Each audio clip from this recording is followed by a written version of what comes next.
Let me begin with what sounds like a very simple question.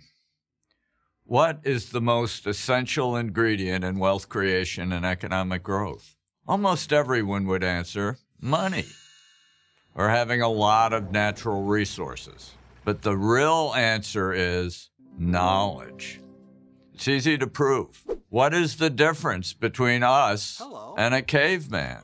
The only difference is that we know a lot more. Biologically, we're the same. The neurons in our brains are the same. The physical world is the same. But our lives are infinitely better. Why? Because of knowledge. You don't have to go back to the caveman to prove this point. You could go back 50 years. New knowledge, say the discovery of penicillin or new algorithms that lead to better search engines, always comes as a surprise. We call these surprises innovation because they are inherently unpredictable. New products burst on the scene seemingly out of nowhere. Suddenly, there's electric light, or an automobile, or an iPhone. Now, of course, these products didn't come from nowhere. They came from the synthesis of accumulated knowledge, which led to these innovations, these surprises. By definition, then, innovation can't be planned. It involves dislocation. The makers of buggy whips did not have a great future when Henry Ford introduced the first Model T, and it always points to the future. Innovation, new knowledge, leads to not only new products, but new companies and whole new industries. And innovation creates wealth, wealth that is ultimately distributed all through an economy. But here's how it works. More freedom, more knowledge, more innovation. And more innovation leads to dynamic economic growth. Less freedom, less knowledge, less innovation, less economic growth. So if freedom promotes knowledge and innovation, which leads to economic growth, why don't all people and governments embrace it?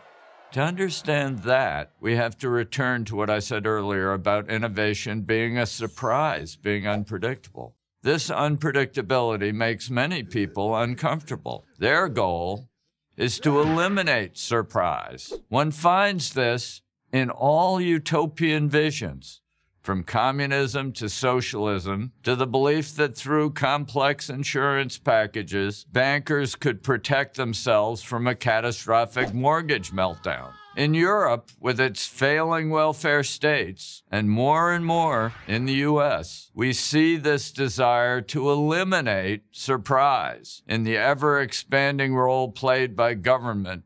Bigger bureaucracies, more rules, more regulations. Every new crisis, real or imagined, brings ever more laws.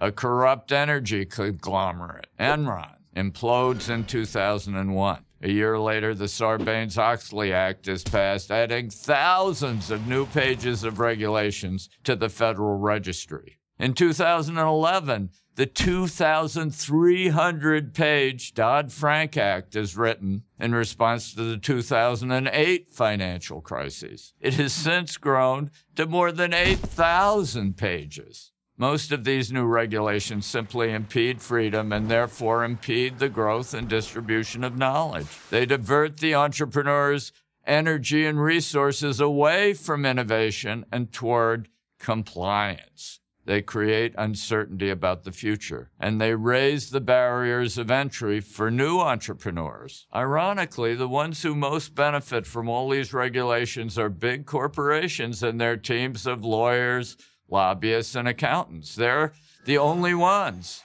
who have the resources to untangle the mess and survive in it. But this drift away from freedom can be reversed, and quickly. Within a matter of a few years, in fact. There are numerous recent examples in the United States during the Reagan administration, in Chile in the 1970s, in Eastern Europe after the fall of communism, in New Zealand and Israel in the 1980s, in China and India in the 1990s, in Canada in the first decade of the 21st century. Because it's an economy of mind, the future can change as fast as minds can change. Whenever intrusive government retreats, knowledge expands.